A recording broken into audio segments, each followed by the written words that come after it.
விடியா திராவிட முன்னேற்ற கழகத்துடைய ஆட்சி தமிழகத்தில் இருக்கின்றது. அவங்களுடைய ஆட்சியில் மீனவர்களுடைய நலன் இன்றைக்கு பாதுகாக்கப்படவில்லை. அதே போன்ற ஒரு நிலை தான் புதுச்சேரி மாநிலத்திலும் என்ஆர் காங்கிரஸ் பிஜேபி கூட்டணி ஆட்சியில் மீனவர்களுடைய நலன் இன்றைக்கு கேள்விக்குறியாக்கப்பட்டிருக்கின்றது. இங்கே முதலமைச்சர் ஒரு கடிதம் எழுதுகிறாரு. கடிதம் எழுதுனதோட பத்தாது, அங்கே தீவிர சிகிச்சை பிரிவில் இருக்கக்கூடிய அந்த 2 மீனவர்களையும் உடனடியாக புதுச்சேரிக்கு அழைத்து உயர் ரக சிகிச்சை அளிப்பதற்கு அரசு உரிய ஏற்பாடு செய்ய வேண்டும். தமிழகம் மற்றும் புதுச்சேரி மீனவர்களை மத்திய அரசு இந்திய நாட்டு பிரஜையாக கருதாமல் ஏதோ ஒரு 3ஆம் தர குடிமக்களாக கருதுவதால் தொடர்ந்து பல ஆண்டு காலமாக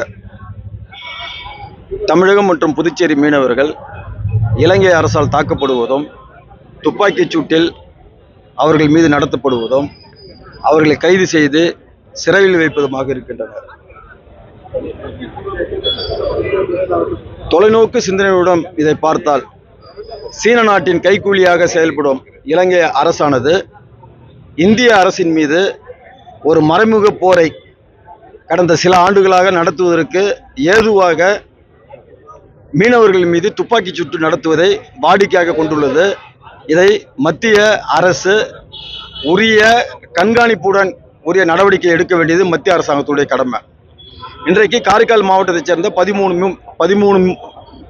மீனவர்கள் துப்பாக்கிச் சூட்டில் படுகாயமடைந்துள்ளனர். அதில் ஒரு 2 பேர் மருத்துவமனையில் இருக்கிறாங்க. 3 பேருக்கு சிறிய காயம் ஏற்பட்டுக்கிட்டது. 10ஆம் தேதி வரை அவங்களை ஜெயிலில் வச்சுறாங்க.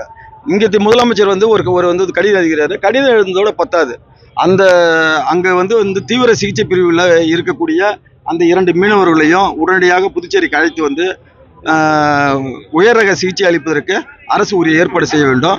துணைநிலை ஆளுநர் அவர்கள் இந்த 13 மீனவர்களை மீட்க உடனடி நடவடிக்கை எடுக்க வேண்டும்.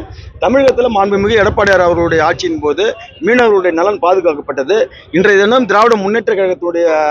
விடியா திராவிட முன்னேற்ற கழகத்துடைய ஆட்சி தமிழகத்தில் இருக்கின்றது. அவங்களுடைய ஆட்சியில் மீனவர்களுடைய நலன் இன்றைக்கு பாதுகாக்கப்படவில்லை. அதே போன்ற ஒரு நிலை தான் புதுச்சேரி மாநிலத்திலும் என்ஆர் காங்கிரஸ் பிஜேபி கூட்டணி ஆட்சியில் மீனவர்களுடைய நலன் இன்றைக்கு கேள்விக்குறியாக்கப்பட்டிருக்கின்றது. அதனால தான் ஒட்டுமொத்தமாக அதிமுக சார்பில் நாங்கள் இன்றைய தினம் நம்முடைய மாவட்ட ஆட்சியருடைய அலுவலகத்தை முற்றுகை போராட்டம் நடத்தி புதுச்சேரி ஆளக்கூடிய இந்த அரசு ஒரு போர்க்கால அடிப்படையில் உரிய நடவடிக்கை எடுக்கணும். அதே போன்று இலங்கைக்கு சரியான ஒரு நடவடிக்கையை மத்திய அரசாங்கம் எடுக்க வேண்டும் என்று கேட்டுக்கொள்கிறோம்.